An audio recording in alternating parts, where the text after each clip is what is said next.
Welcome back to the channel, fam and friends that happen to be watching. We're picking this one up a little bit of late afternoon. I already worked full day today. Fun fact, my driver door doesn't have a handle, so I have to.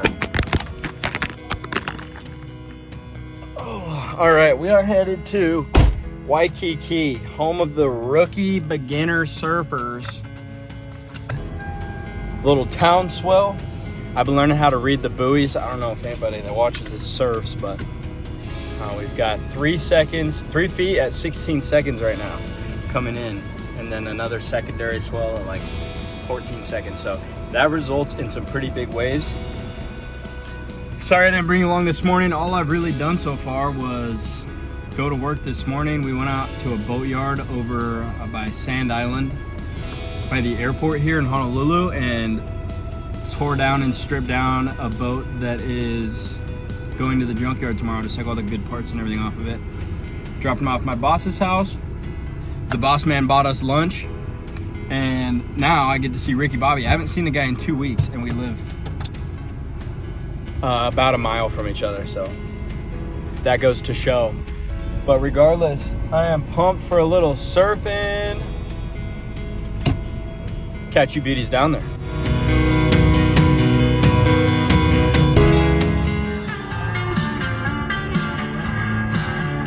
Beautiful sunny day for Chris Stapleton, surfing. That's about it. That's all I gotta say. What more do I need to say? You can't beat it.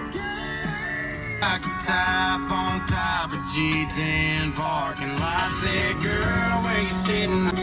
You had a 16 home team jersey on, singing every word to the fight song. Nettles from your purse out, had a country mile smile every first down.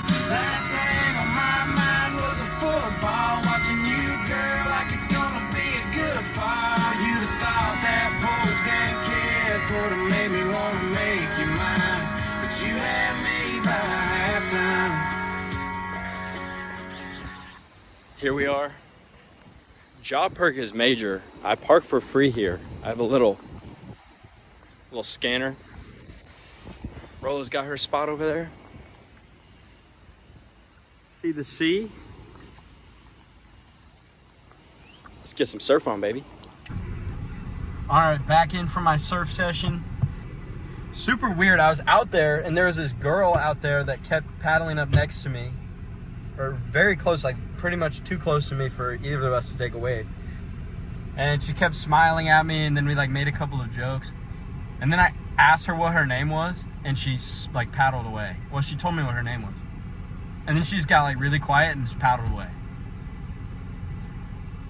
If anybody could give me some insight what that was. Anyways, if Rick watches this vlog, he can confirm. Kind of stayed out of the way. I caught a couple of waves and enjoyed. Ricky and I had a good time.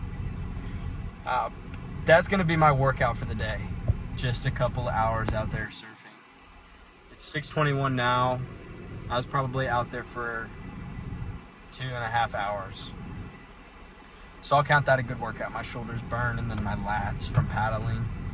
But quite enjoyed it. I've been getting better at surfing. I didn't really know how to surf when I moved here.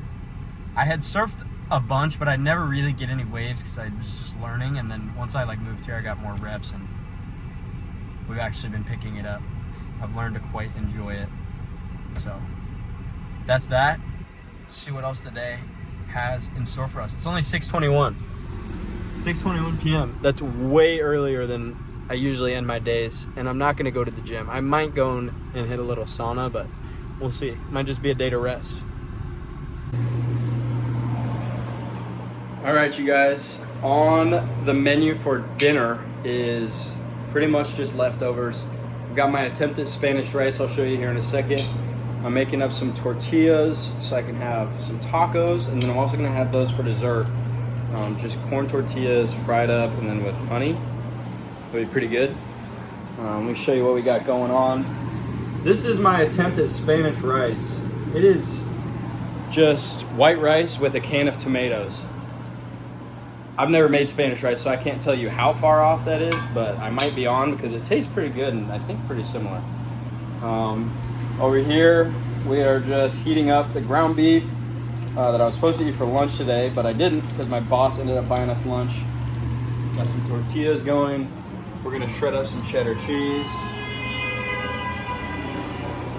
Got somebody honking in traffic, and we'll have a feast.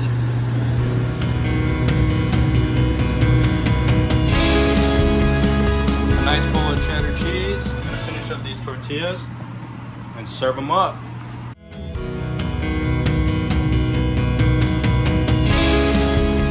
Let's get started. Today we are reading in Psalms again, of course. This is Psalm talk after all. Let's get started. Psalm 3. This is a psalm by David when he fled from his son Absalom. I don't know enough history to understand that, but it reads as follows. O Lord, look how my enemies have increased. Many are attacking me. Many are saying about me, even with God on his side, he won't be victorious. But you, O Lord, are a shield that surrounds me. You are my glory. You hold my head high. I call aloud to the Lord, and he answers me from his holy mountain. I lie down and sleep. I wake up again because the Lord continues to support me. I am not afraid of the tens of thousands who have taken positions against me on all sides. Arise, O Lord, save me, O my God. You have slapped all my enemies in the face. You have smashed the teeth of the wicked people. Victory belongs to the Lord. May your blessing rest upon your people. As you've seen previous in the vlog, I spent some time out surfing with Eric today. Surfing has been something that obviously I'm a beginner at, and I am not good at it at all. And I'm not good at it in the mecca of surfing in the world. So I'm a beginner, I'm just learning this new thing, having a ton of fun with it.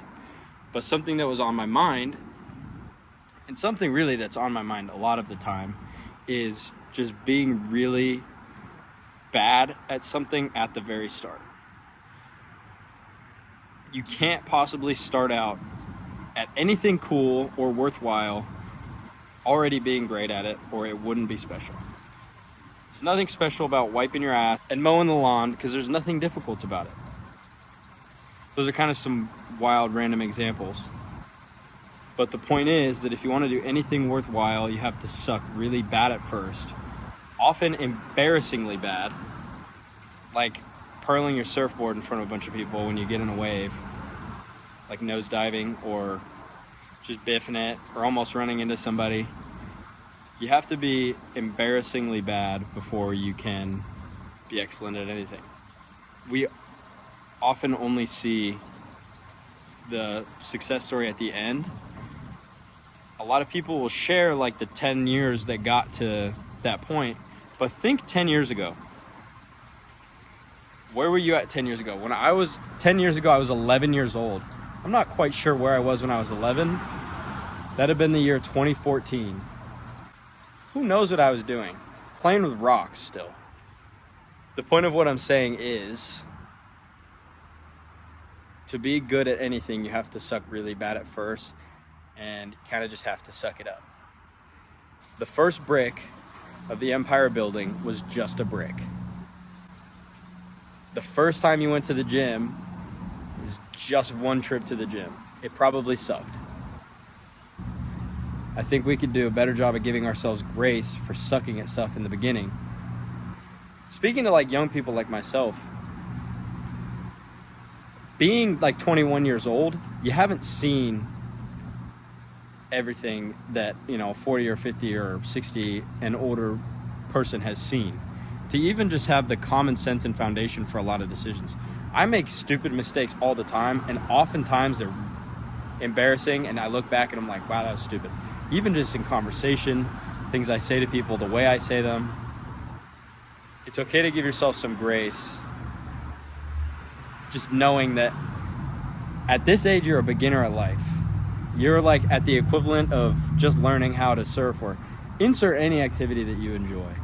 Nobody is gonna knit a giant, beautiful blanket.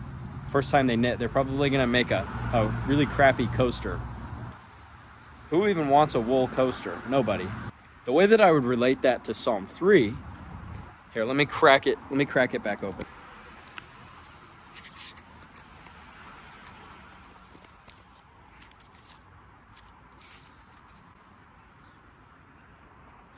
So the reason why I thought this was really special was because I've been thinking this all day. This has been something that's been on my mind, is just this idea of sucking really bad at the beginning of whatever you're doing, just accepting that. And then I read Psalm 3 just in preparation for this Psalm talk. And immediately, the first line, where it goes, "O Lord, look how my enemies have increased. Many are attacking me. Many are saying about me, even with God on his side, he won't be victorious." Now, you're probably not hearing the words, and people are not saying, even with God on his side, he won't be victorious. But you can relate that into just about anything. When you're starting out, at the beginning of a business, at the beginning of any adventure that you go on throughout your life, people are going to throw stones and judge you for sucking at it. The first time that you release your first product, it's probably going to be garbage, and people are going to let you know that. First time you try on a new outfit, you're redefining your style a little bit, people are going to drag you for that. My point is, everybody is going to be judgmental in the beginning. So having the faith in God to let him hold your heart and hold your mind as you walk through that journey and of learning a new thing or starting a new adventure, God could likely be the only person on your side. God loves you and has set out a plan for you. If you just walk alongside him, not ahead of him one step and not behind him one step, but alongside him, holding his hand, asking him for confirmation in the things that you're doing, you might not feel as lonely and you might not feel as stupid. We can put a lot of our faith in him, or really all of it, optimally.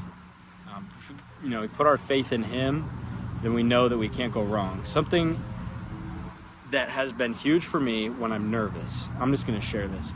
I think this I got from George Janko, super cool podcast, by the way, the George Janko Show. But he says that anytime before he goes into a room where he's nervous, he just says something to the effect of, "God, please go before me, go before my words, go before my thoughts, go before my mind into this room." And even just imagining that God is walking ahead of you into a room just automatically sets the tone that God's got your back.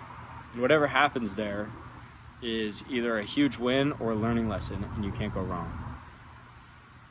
So that will be that'll be the conclusion of my Psalm talk for today. I thought that one was really special. I felt very moved by that. Just thinking all day about something, and then the first line of the Psalm talk for the day, Psalm 3, just confirmed it so quickly. So I hope you guys enjoyed that one.